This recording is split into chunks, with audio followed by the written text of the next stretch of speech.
دێمە لای بەڕێستان بچینە لای بەڕێز عەلی کەریمی نووسەر و سیاسەتمەدار. بەڕێز عەلی، لایەنەوە دوویە کایمە بینیمان کە مەسەلەن شێوازێکی هاوشێوەی هێرشکرایە سەر لە شەڕی کەنداودا دەرفەت خوڵقا بۆ کورد لە باشووری کوردستان کە و دەرفەتەی قۆستەوە و ئەو دەسەڵاتە خۆجەیە دروست بوو و هەروە لە 2011 تا دوای گۆڕانکاریە سیاسیەکان لە سووریەدا بە هەمان شێوە. ئەمڕۆژ ئێمە دەبینین کە لە ئێران و لە ڕۆژهەڵاتی کوردستاندا شەڕێک هاتووەتە ئارا و هەموو ئاماژەکان وادەڵن لە لێدوانەکانی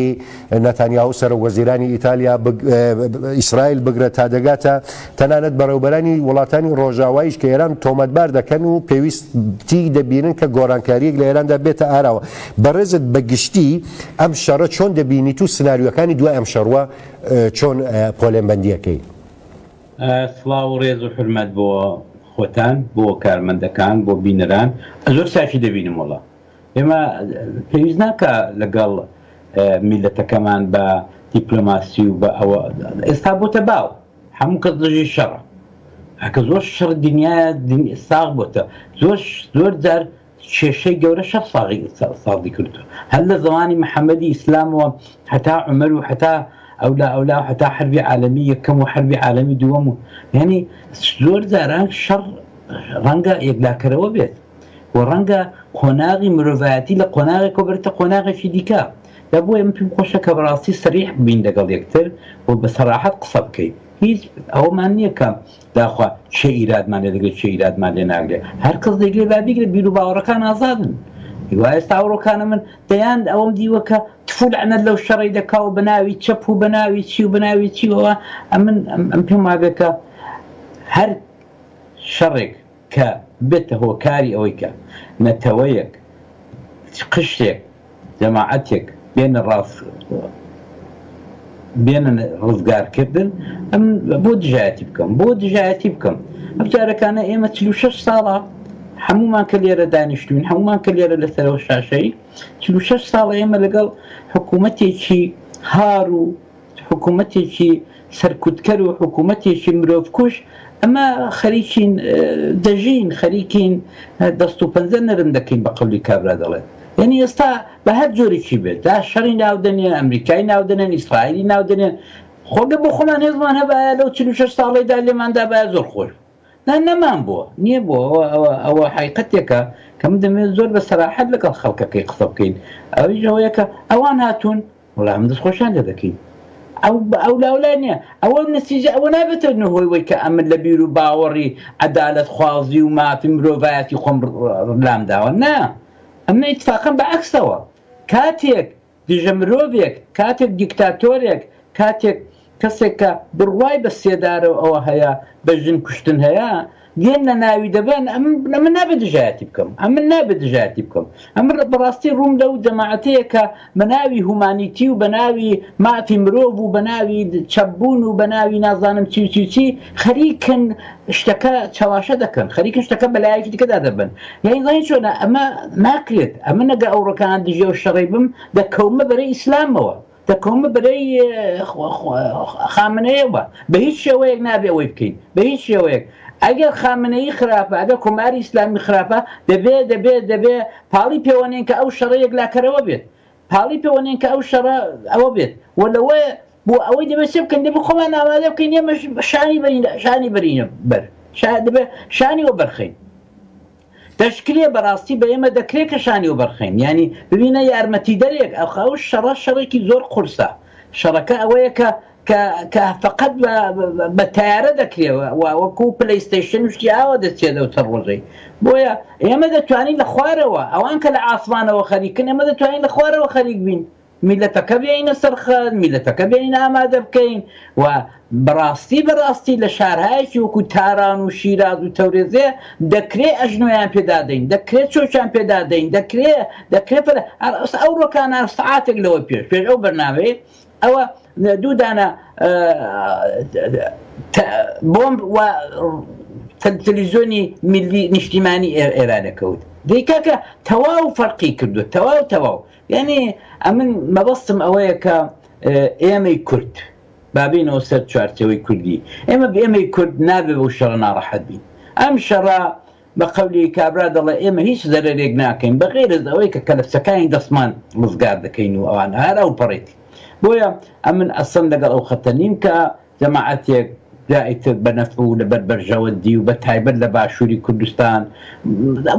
ینی دیپلۆماسی قسە دەکەن و لەو لاش دەدەن و لەو لاش دەدەن خۆدا پێیان خۆشت لە دڵدا بەڵام کاکە بیڵێ ئەوانیش با دڵگەرم بن جیهانیش بزانێت کە ئێمە چیمان کێشاوە بەدەست ئەو حکوومەتە خێن خۆرەوە ئێستا بۆیە چەپڵێ بۆ لێ دەدەین بۆیە دەڵێن دەبێ بڕوخێ بۆیە دەڵێن بیرروخێنە ئەمە ڕاستیەکە کە دەبێ میلەتی خۆشە کاکە حقیقەتەوەیە ئەگەر ئێمە لەگەڵ میلەتی نەگەهێندە باسی گەل دەکەین وەڵا گەل پێ خۆشە گەل زۆری پێ خۆشە و کە لەوەشی خراتر لێ بکە ئەوی دیکە دەگرێتەوە سەر خۆمان ڕۆژهەڵاتی کوردستان ڕۆژهەڵات ئێمە ناتوانین ئەو فاکتەرە گرنگە بینەستا لە تاران و تەورێز و شیرازەوانە بەڕاستی هەر میلەتی فارس ئێمەی پێکەمە میلەتی فارس ئێمە زۆر بە سووکی چاوری دەکات بۆیە ئێمەش تەداخولیان نەکەین باشە و نبینە کەوا سووری بەرلەشکرێش نبینە کەوا سووری بەرلەشکرێ ئەوەیە کە خۆمان دەنێەوە ماڵی خۆماندا ماڵمان وێرانە بین دەناو ماڵی خۆماندا یەک بگرین وەرنە ئەو چەند 4-5 حیزبە هەن کاکە دەبێ ئەو ڕۆکانە ستا یەکتان باسی ئەوەتان کرد باسی باشووری کوردستانتان کرد لە سای لەوە دوویەک کاکە ئەوان فریاکەوتن پێشەوەی کە ڕاپەڕینەکە بێت لە تارانە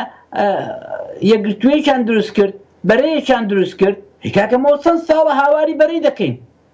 ئەی لە چۆن ئەو حیزبانەی ڕۆژهەڵاتی کوردستان ئەگە سبەینە خەڵکەکە بۆ خۆی لە مزگەوتەکان و لە مەکتەبەکان لە ناو شارەکان و لە کوچە و کۆڵانەکان کۆمیتەیان دانا ئەو دەمەمە بچینەوە بڵێ وڵا کاکە وا بکەن و وا مەکەن جوابمان نادەنەوە ئەو ڕۆ ئێمە دەبێ پێشیان کەوین ئەو ڕۆ ئێمە دەبێ ڕێنمونیان بکەین ئەو ڕۆ دەبێ ئێمە دەفکرەوە دابین چەشنی شۆڕشەکەی ژینا شۆڕشێکی مەدەنی وەڕێ بخەین شۆڕشی مەدەنی ئەو ڕۆکانە بەڕاستی کاتی خۆیەتی کە ئێمە بتوانین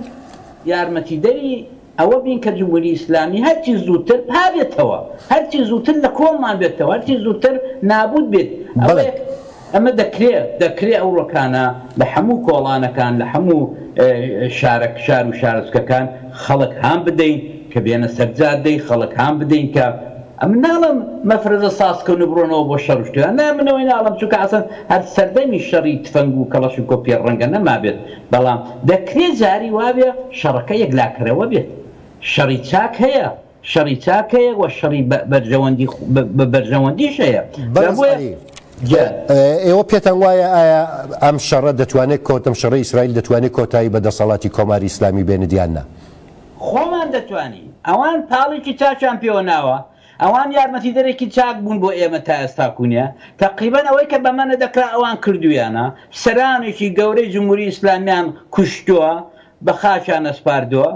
کۆمەڵێک شار و شارۆچکیان وێران کردووە کۆڵان و جادەکانیان وێران کردووە ئەوی دیکە ناکرێ کاکە من لە بندارەکەی دابنیشم و زارم بکەمەوە بڵم سێوەکە بە وەرە ناو زارم نەخێر ئێمەش دەبێ حەولێک بدەین دەبێ حرەکەتێ بکەین ئەوە خەڵک لێم خراپ من بێ حاڵی نەبێ کە پێی وایە من ئەوە پێشمەرگە هاان دەدەم بۆ شەڕشتی ئاوە خۆ ڕەنگە لە مەقتەیەکدا شەڕێکی یەکلاکەرەوەی 2 ڕۆژ و 3 ڕۆژەش باش بێت ئەسانە من دیژی ئەوەی نیم ئەتۆ بە شەڕێکی 4-5 سەعاتە بتانی مەسەلەن شارۆچکەیەکی وەکو مەسەن خانێ بگری شارۆچکەیەکی وەکو سەردەشتێ بگری بۆنە ئەو ڕۆکانە ئیتفاقان ئەو ڕۆکانە ئەگەر ئێمە بتوانین هێژمۆنیەک دروستکەین قەزیەیەک دروستکەین قەزیە چییە قەزیە ئەوەیە کە یەک تۆ دەچی شاری سەردەشت دەگری دەی کاتە تەواوی فکوسی دنیای دێتە سەر تۆ هەمووی دەی ئەو ڕۆکانە شەڕی ئیعلامە ئەو ڕۆکانە ئەتۆ ئەگە بووی بە قەزیە لەسەر ئیعلامی جیهانی ئەوە تو بردووتەتەوە مهم ئەوەیە کە ئێمە سەرکردەکانی ئەمە بتوانە قەزیەیەک دروستکەن بۆ جیهان و بۆ میلەتەکەیان ئەویش ئەوەیە کە کارێک بکەن کە کەس چاوەڕوانی نیێت ئەمن نازانم ئەوان چ دەکەن خۆگە ئەمە زانی بەیان ئەمیش دەبوون بە سەرکردە بەڵام سەرکردە بۆیە سەرکردەی کە ئەتۆ بچی ئەو شتێک کە میلەت عەقڵی پێ ناشکە تو عەقڵت پێ بشکێ و پێی بڵێ بە خەڵک نەک ئەوەی کە بچی بڵێ تازە بە تازە قسەکەری حزبی دموکرات دڵێ وەڵا لەگەڵ ئیسلاح تەڵەب و نازانام چی ئەمە نایخوا ئەوڕۆ ئەمە هەڵەیە ئەو قسەیە ئەو ڕۆکانە هەڵەیە ئەو قسەیە ئەو ڕۆکانە میلەت نایکرێ ئەو میلەت سمکۆڵە دەکات بۆ ئەوەی کە ئەتۆ بچی خالیت جا ئەتۆ بچی شارەکانیان بۆ بگرێەوە ئەتۆ بچی تەظاهوراتی گەورەیان بۆ ڕێبخەی ئەتۆ بچی کارە ناتەواوەکەی ئیسرائیل و ئەمریکایە بە تەواو بگەێنی ئەم پێم وابێ ئەو ڕۆکانە سەرکردەی کورد حەقا یەک هەموو شتێک یەکگرتووی خۆیان بسەلمێنن یەکگرتووی خۆیان بە میلەتی کورد میژێنی بدەن و ئەو جارەکانە لە هەمووی گرنگتر ئەوە یەکەم ڕێکخراوەیەکی چەکداری نیشتیمانی دروستکەن ئەمن هیوادارم قەت ڕێکخراوی نیشتیمانی دەیشی نیشتیمانی کورد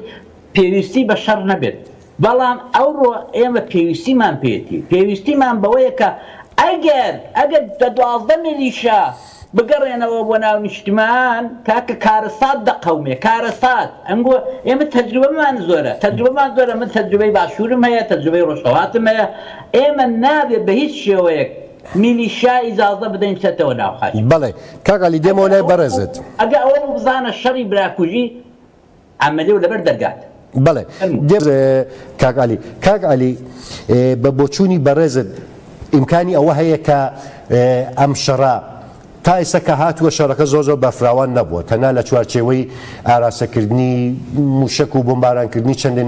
ناوەندە حکوومیەکان بۆ بە بەرفراوانی لە هەردوولا بەڵام ئیمکانی ئەوە هەیە بەڕێزت چۆن ئەڕوانین ئەگە ئیمکانی ئەوە دەدەی ئەو شەڕە بەرفراوان بێتەوە مەسەلەن بۆ وڵاتانی کەندا و یان دەستی وەردانی ئامریکا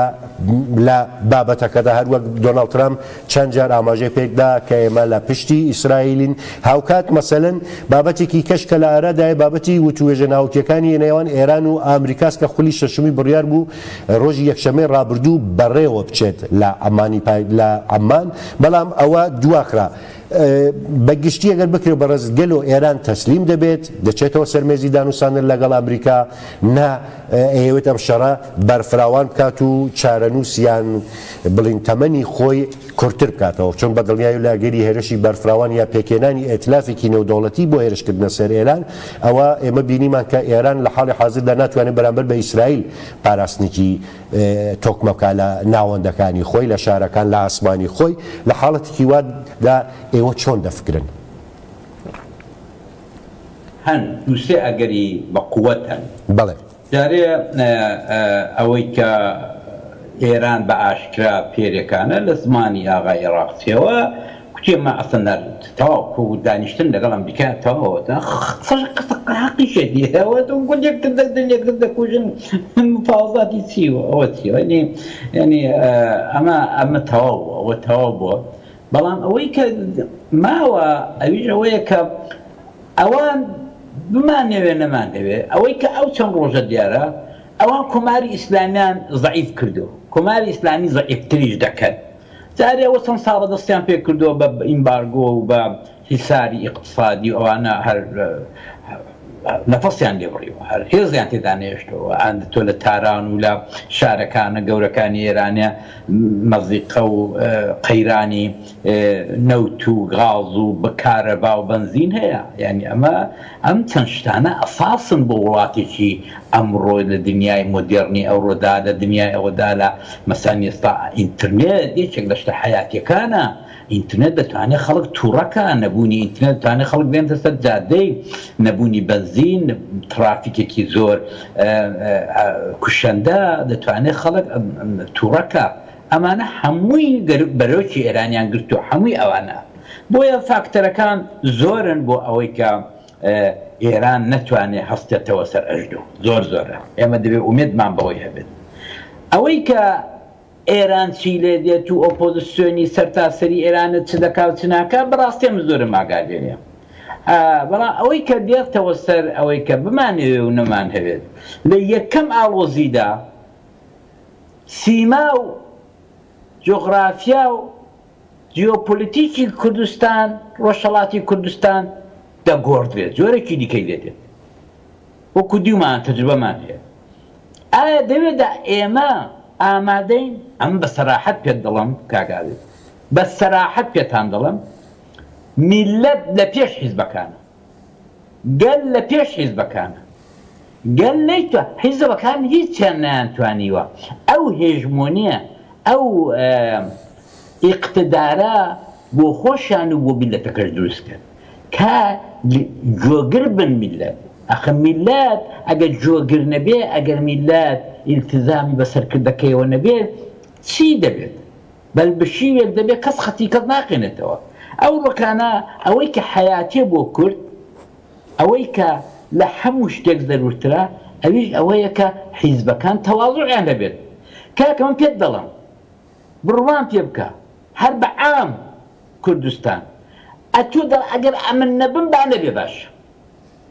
ئەم فەلسەفەیە دەناو خێنی سیاسەتمەداری کوردیدا هەیە دەنێو خێنی حیزبایەتی کوردیدا هەیە حیزبایەتی گەور هەرچەند دنیای سیاسەت دەبێ حیزبایەتی ناگوزارێت بەڵام حیزبایەتی لە چوارچێوەی مۆدێرنی خۆیدا کە هێندە لە مێژنی و سەد ساڵێکە گەورەترین زەربەی لە ڕوحیەی کورداوە گەورەترین زەربەی لەداوە یانێ تۆ پێم بڵێ حیزبایەتی کە بگەیشتە ئەوەی کە بە 12 حیزب لە وڵاتێکی جۆغرافیایەکی بچووکی وەکو ڕۆژهەڵات یا باشوور یا ڕۆژاوە هاتن و خۆیان ئەرز کرد کەسی خەبوڵ نەبێت بڵێ ئەگەر لەسەر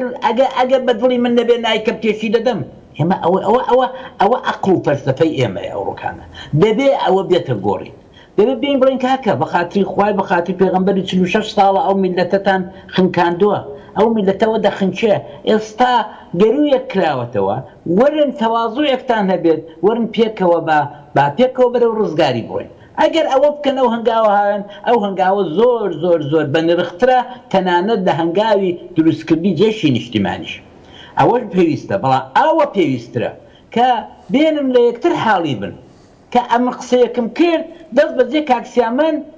جبهە نەگرێ دەست بەجێ ئەتۆ جبهە نەگری ئەمن ئەگە تۆ قسەکردکن ئەمن جبهە نەگرم دەبێ ئەو تەواضوع ئەمان تێدا بێ کە ئەوەمان نەبێ شعوری جۆگرتنمان نەبێ شعوری ئەومانەوە کە بزانم کاکە کاک ئارێز دەڵێت چی خۆ هەموو شتێک بە من ناکرێ ئەمە فەلسەفەیەکە کە بەداخەوە لە پارچەکانی تری کوردستانەوە ئێمەشی گرتوێتەوە ئێمەش تووشێ و کولتورە بووین ئەگەر بە من نەکرێ دەلەی گەڕبانە بێت باشە کاک عەلی لەبەرەوەی کە کاتیشمان زۆر کەماوە بەڕاستی 4 دەقەمان ماوە بەگشتی وەکو کۆتا پرسیار دێمە لای بەڕێزت ئەگەری بەرفراوانبوونی ئەو شەڕە هەیە بۆ ناوچەکە یان بە بۆچوونی بەڕێزت هەر لە چوارچێوەی ئێران و ئیسرائیل لە دەمێنێتەوە ئەبتێنە ئەوەی ترامپ ئەستا ئەو ڕەکانە چۆخای دنیاە و یەکە ئەو دەیبڕێ و دەیدرێ و هەمووی ئەوەی دی و خۆشی وا دەڵێدی کوتی ئەمن ئەو شەڕە تاوا دەکەم پێم ئەو شەڕە تاوا دەکەم بەڵام مهم نییە ئەو شەڕە تاوا دەبێت تاوا نابێت مهم ئەوەیە کە ئێمە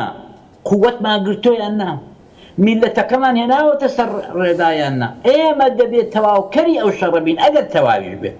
ئەگەر تەواویش بێت دەبێت ئێمە بەردەوام بین لە دژایەتی جمهوری ئیسلامی ئاکاممان ئەجێندامان ڕووخانی جمهوری ئیسلامی بێت نە ئەولا ئەوە جارێ مفاوزات هەروەلا بنین چونکە مفاوزات لەگەڵ چی دەکەی وەختێک وڵاتێک تەواوی دنیا دژێتی ئەتۆ دەچی مفاوزاتی لەگەڵ دەکەی ئەسەنەوە ئەم نیست معلوماتێکم نییە کە مفاوزات کراوەیانە بەڵام جۆم لە قسەکەری حیزبی دموکرات بوو قسەکان خۆش دەبوون ئەمە جارەوە دەبێت ئەوەی دەبێت فەرامۆشکەین کە مفاوزات و چوون بۆ تاران و ئەوانەی کە کراوە سەرکردەی کورد لە مێژوودا زۆر ئەوانیان کردو و دوایەکانە دەستیان سوتاوە و دوایشیچ فایدەی نەبوو ئەمە دەبێت لایەکەوە ئاگامان لە ئۆپۆزیسیۆنی ئێران بێکە وجودی نییە هیوادارم کە بدروست بێت هیوادارم کە جەماعەتێک کوتوان ئۆپۆزیسیۆنێک لە ئێرانە هێژمۆنیەک دروستکەن لە ئێرانی کاک عەلی سپاس لەبەر کەمی کات زۆر